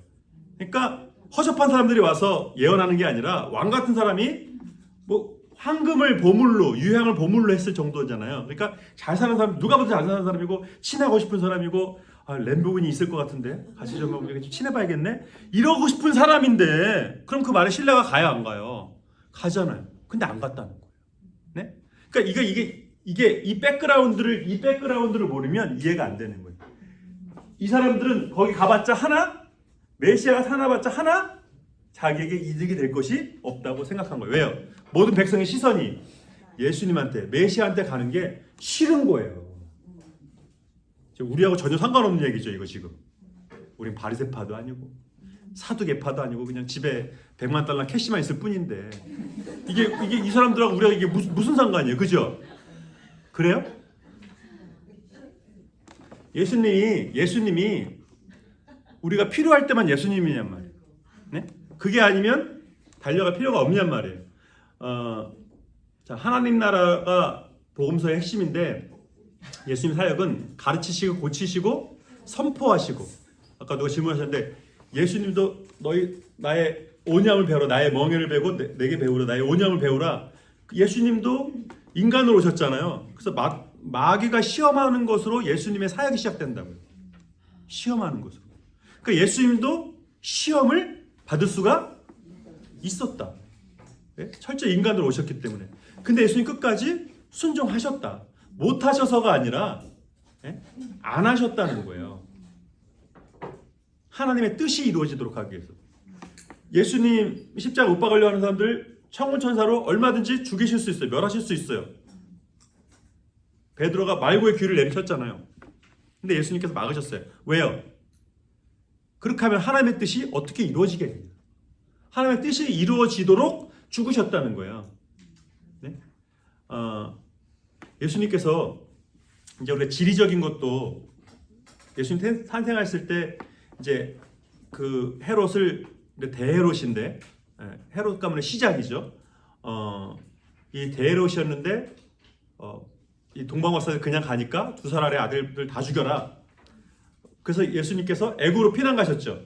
돌아왔더니 이제 세 아들이 땅을 차지하고 있는 거예요. 아켈라오라고 하는 아들은 유대하고, 하도 많이 나가지고 자료가.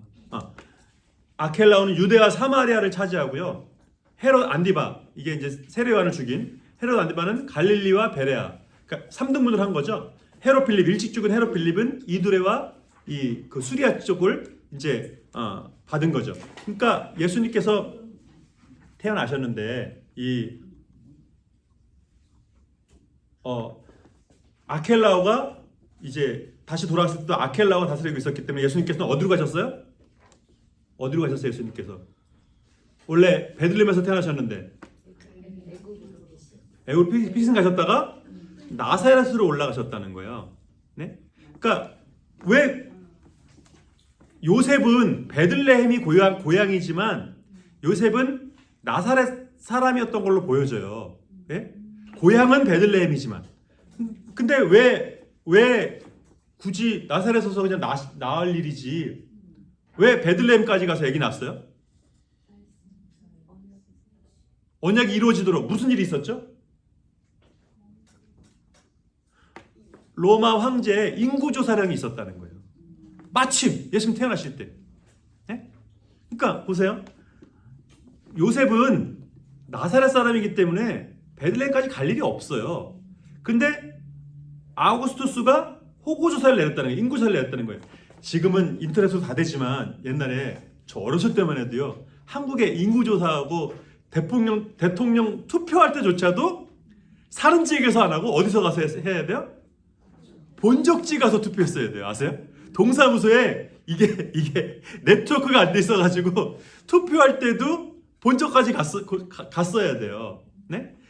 그러니까 이 당시는 오죽했겠어요. 그러니까 호구조사를 하니까 베들레헴 사람들은 다 베들레헴으로 와야 되는 거예요.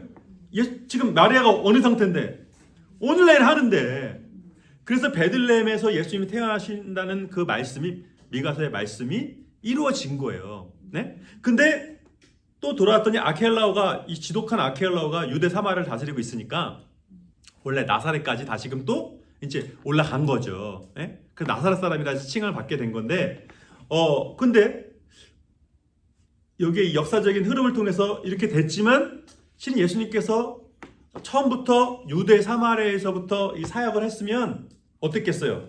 아까 이런 사람들 때문에 처음부터 공생애를 유대 사마리아에서 시작했으면 예수님의 사역이 처음부터 엄청난 반대에 부딪혔겠죠? 근데 예수님의 사역은 그 제자들을 부르는 곳에서부터 주로 어디서 시작했다고요?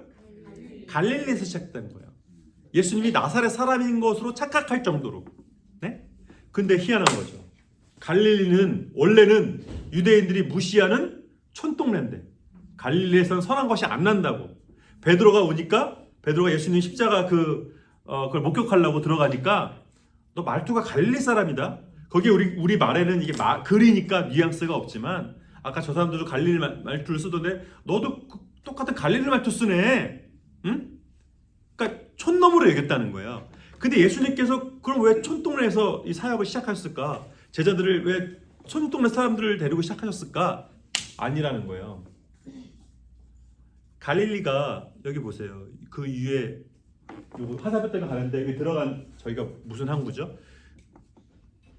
그때 그 에숑게벨에서 뭘 날라오고 백해목을 가져오고 그럴 때마다 다 저 항구를 통해서 들어왔다는 거예요.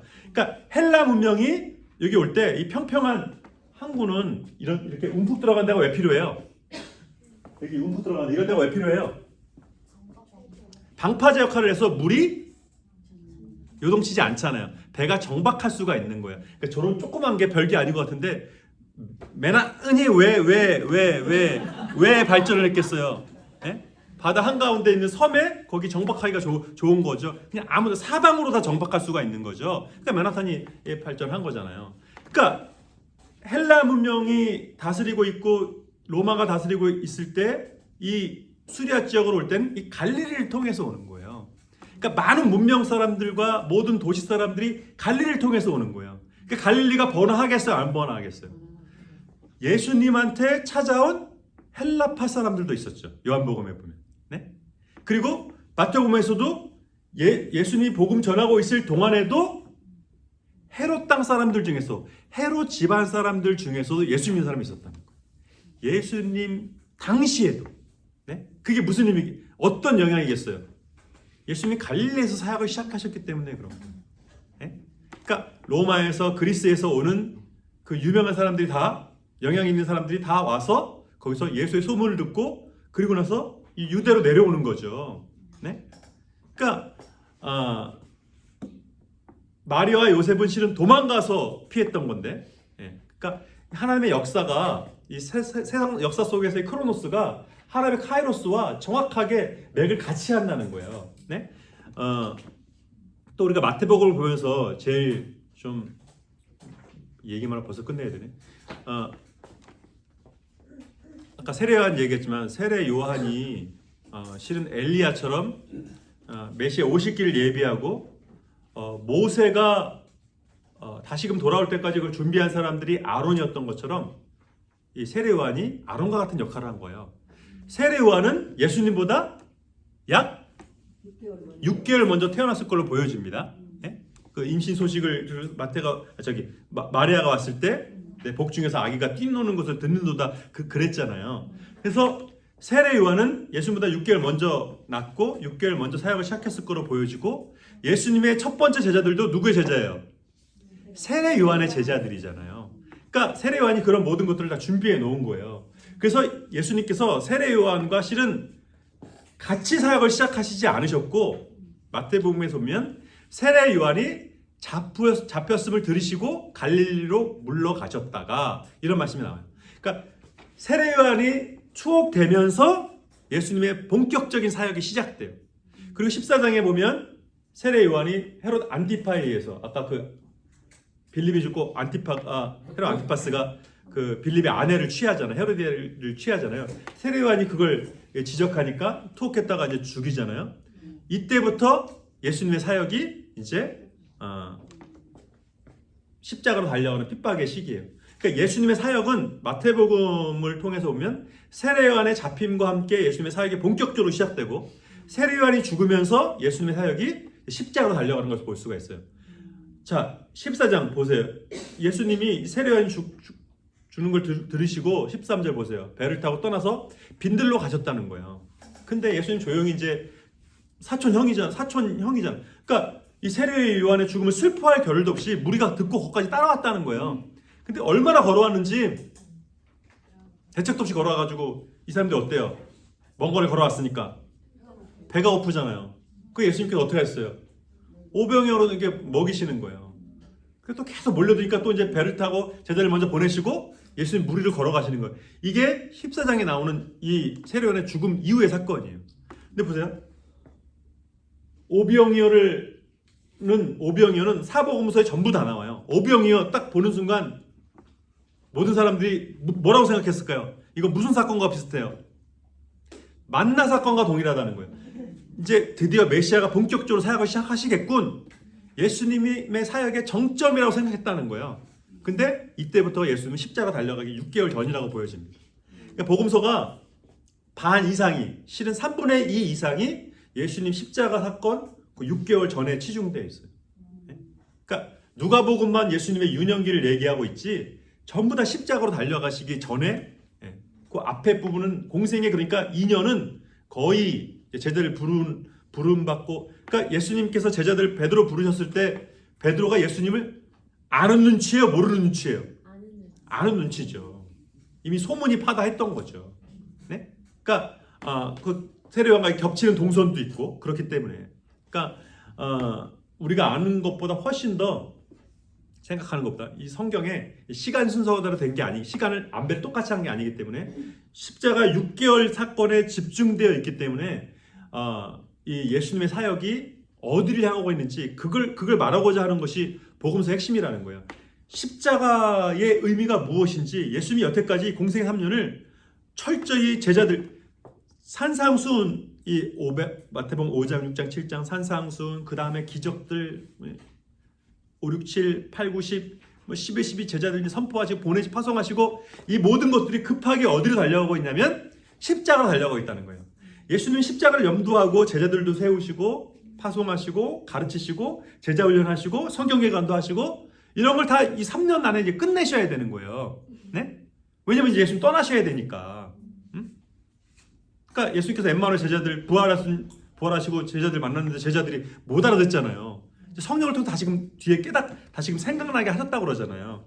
그러니까 예수님의 이 공생의 이 사역에서 이 십자가의 의미가 무엇인지, 그 십자가를 통해서 승리하게 하시고 구원하게 하시고 여태까지 가르쳤던 이 모든 것들, 그러니까 마태는, 마가는, 누가는, 요한은 예수님의 공생의 사건에서 가르쳤던 것이 너무 많지만 그걸 다 얘기하지 않고 거기서 핵심되는 몇 가지만 얘기하고 반 이상, 실은 3분의 2 이상을 예수님이 이 많은 것들을 가르쳤던 것이 결국은 십자가의 의미가 무엇인지, 구원의 의미가 무엇인지 가르치고자 하셨구나를 복음서를 통해서 가르치고 있다는 거야.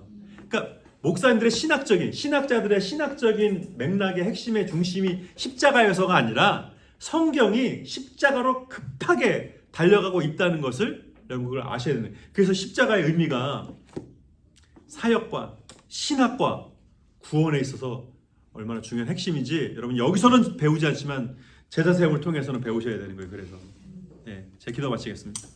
하나님, 죽으시기 위해서 오신 구원의 예수 그리스도 하나님의 아들, 제자들을 세우시고 그 3년 동안에 끔찍하게 아끼셨던 그 제자들을 두고서 떠나시는 그 아쉬움과, 그러면서 다시금 부활의 그 40일 동안에 마지막까지 쏟아 부으시면서 십자가와 부활의 의미를 그렇게 가르쳐 주시고 이 세상을 살아도, 하루를 살아도 천국의 삶을 사는 하나님 나라의 통치를 받는 믿음의 삶의 경주가 얼마나 복된 삶이지 가르쳐 주고자 하셨던 십자가의 동참의 삶을 우리 다시금 깊이 깨달을 수 있도록 오늘도 다시금 또 우리 믿음의 삶을 통해서 이루어드리고 성취해드리는, 우리를 통해서 말씀을 이루어드리는 복된 믿음의 여정 될 수 있도록 인도하여 주옵소서. 예수님 이름으로 기도합니다.